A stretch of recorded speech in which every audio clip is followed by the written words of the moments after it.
बीरबल ने चोर को पकड़ा। अकबर बीरबल की कहानी। एक बार एक व्यापारी अपने किसी काम से कुछ दिनों के लिए प्रदेश से दूर गया हुआ था। जब वह अपना काम खत्म करके घर पहुंचा तो देखता है कि उसकी पूरी तिजोरी खाली है। उसकी मेहनत की सारी कमाई चोरी हो चुकी है। व्यापारी घबरा गया और उसने अपने घर के सारे नौकरों को बुलाया। व्यापारी के घर में कुल 5 नौकर थे। व्यापारी की एक आवाज़ पर सारे नौकर उसके सामने आकर खड़े हो गए।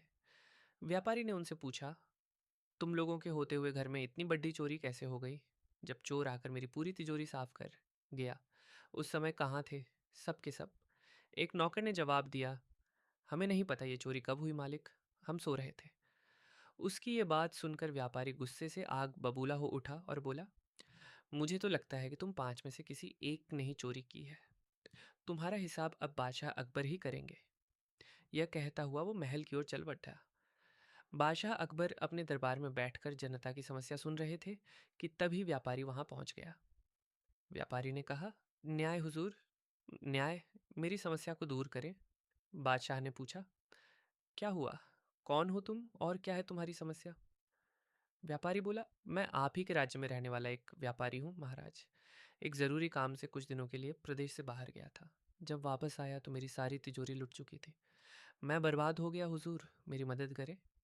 ये सुनकर बादशाह ने व्यापारी से कुछ सवाल पूछे, जैसे कितना सामान चोरी हुआ, क्या उसे किसी पर शक है आदि।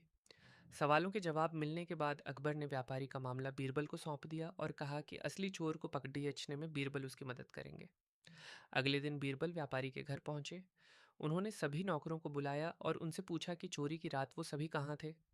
सभी ने कहा कि वो व्यापारी के घर में ही रहते हैं और उस रात भी व्यापारी के घर में ही सो रहे थे। बीरबल ने उनकी बात मान ली और कहा, आप सभी को परेशान होने की ज़रूरत नहीं है। मेरे हाथ में ये 5 जादुई लकड़ियाँ हैं। मैं आप सभी को एक एक लकड़ी दूंगा। जो भी चोर होगा उसकी लकड़ी आज रात 2 इंच लंबी हो जाएगी और चोर पकड़ा जाएगा। हम सभी कल यहीं मिलेंगे। यह कह बीरबल ने सबसे हाथ में एक एक लकड़ी पकड़ाई और वहां से चले गए। दिन ढल गया। अगले दिन बीरबल फिर से व्यापारी के घर पहुंचे और उन्होंने सभी नौकरों को अपनी अपनी लकड़ी के साथ बुलाया। जब बीरबल ने सबकी लकड़ी देखी तो उन्होंने देखा कि एक नौकर की लकड़ी 2 इंच छोटी है।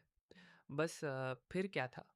बीरबल ने तुरंत सिपाहियों को उस नौकर को पकड़ने का आदेश दिया। व्यापारी इस पूरी घटना को समझ नहीं पाया और असमंजस से बीरबल की तरफ देखने लगा। बीरबल ने व्यापारी को समझाया कि कोई लकड़ी जादुई नहीं थी, लेकिन चोर को इस बात का डर था कि उसकी लकड़ी 2 इंच बड़ी हो जाएगी और इस डर से उसने अपनी लकड़ी को 2 इंच काट दिया और वह पकड़ा गया।